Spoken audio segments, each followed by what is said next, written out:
My name's Charlotte. I am a trans woman, probably a much older trans woman than most of the young trans women that you see on YouTube. Um, you probably find it a lot easier to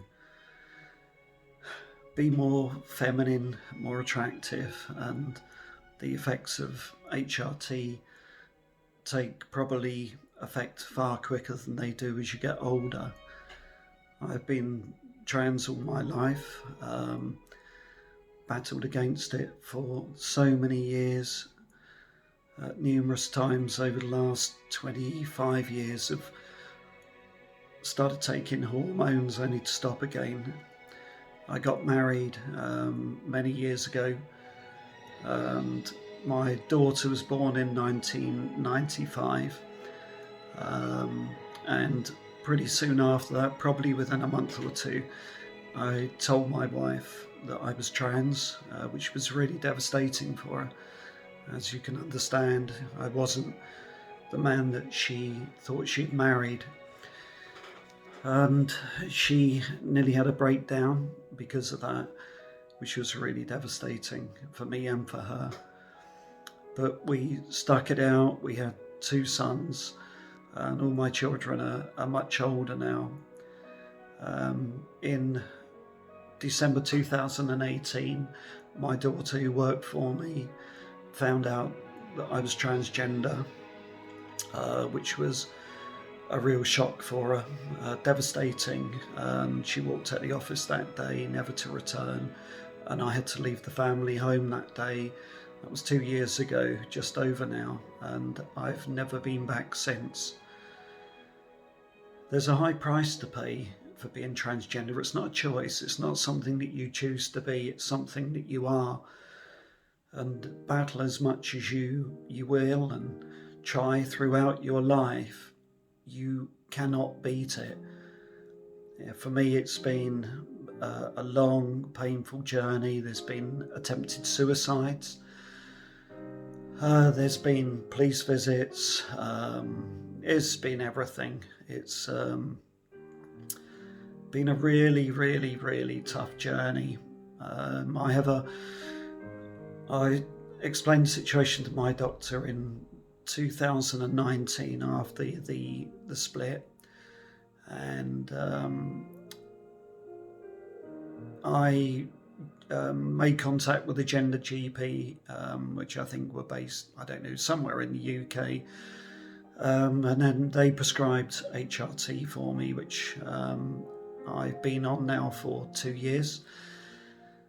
My doctor uses me as his advisor, which is a bit strange, but we get on really, really well. He's a really, really good guy.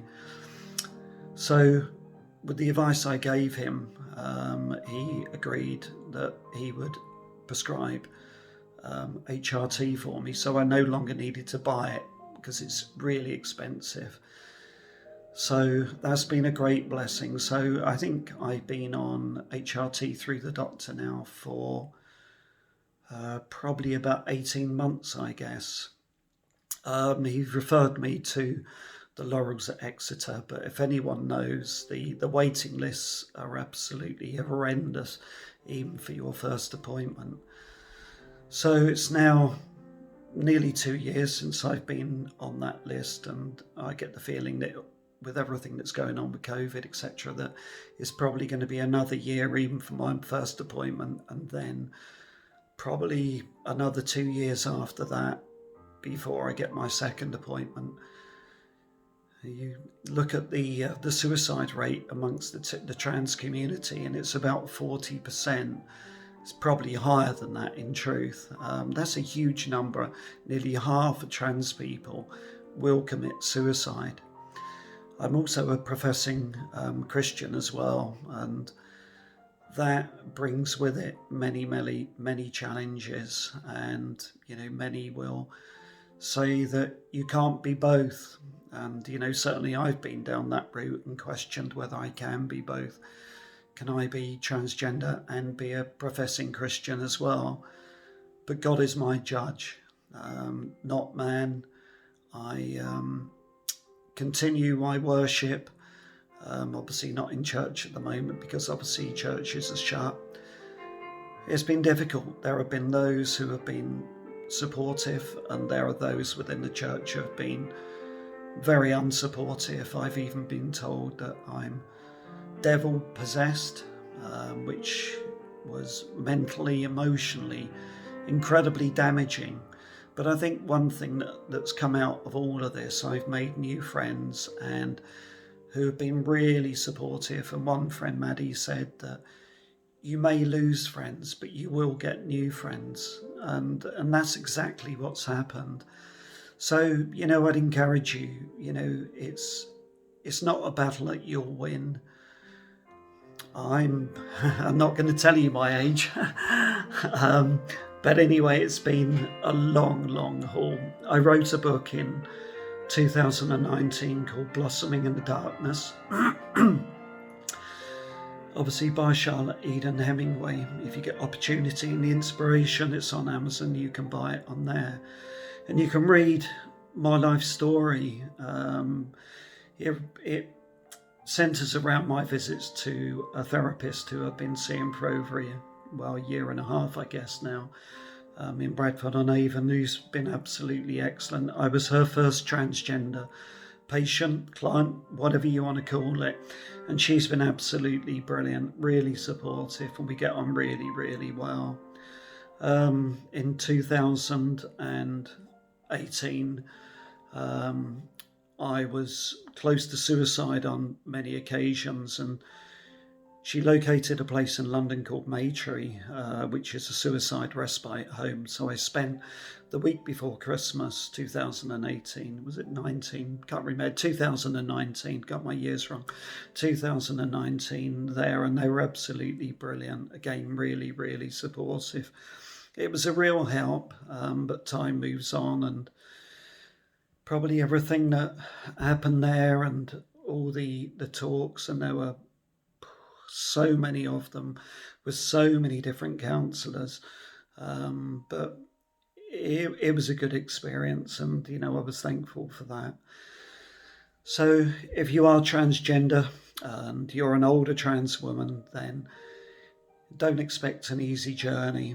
I am hoping to have gender confirmation surgery, facial feminization surgery, and vocal surgery, which sounds a real host, but if you look at the prices for that, the cost is horrendous. It's so expensive. The NHS will support you to some extent in terms of, the referrals, but it's just the wait. Too many people die waiting for their appointments and for surgery and everything else. So somewhere along the line, you have to take your own life in your own hands, and if you can afford it, then you have the surgery and, become who you are. I watched a documentary on Whitney Houston recently, and the title of it was "Can I Be Me?" And I think it was incredibly moving because she was really forced into a situation of being who she was, and yet there was someone behind all of that. And it must have been a painful journey for her as well. And obviously, the end of that was an incredibly sad one. Well, I wish you well on your journey, and keep safe in these difficult times. Take care. Bye.